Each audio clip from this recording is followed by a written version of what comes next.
The biggest challenge we're going to face in this phase of the pandemic are these new variants that are emerging that are more contagious for sure. After learning a patient infected with the South African variant of COVID-19 is in a New York City hospital after contracting the illness in Connecticut, City Council member Mark Levine is drafting new legislation to make the city's data more transparent. This legislation would require that on a daily basis the city report out how many COVID samples are sequenced and how many variants of each of the different strains are detected. For now, he says we're flying blind, making policy decisions without informing the public, while epidemiologists are saying by the end of March, it's possible new variants will be the main concern in New York City. Certainly, before we open high schools, we should have clear reporting on the rate of spread of all these new variants. With over 4,000 cases a day being confirmed across the 5 boroughs, there is pushback from the city to know which members of the public sector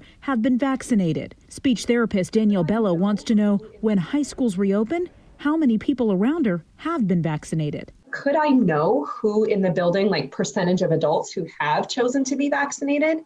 Because that could also help me make decisions about the herd immunity and safety of the building, because what we've seen is it's not children who are transmitting, but it's the adults that are intra-transmitting to each other. Right now, we have stadiums, arenas, and restaurants reopening, but New York City public high schools remain closed.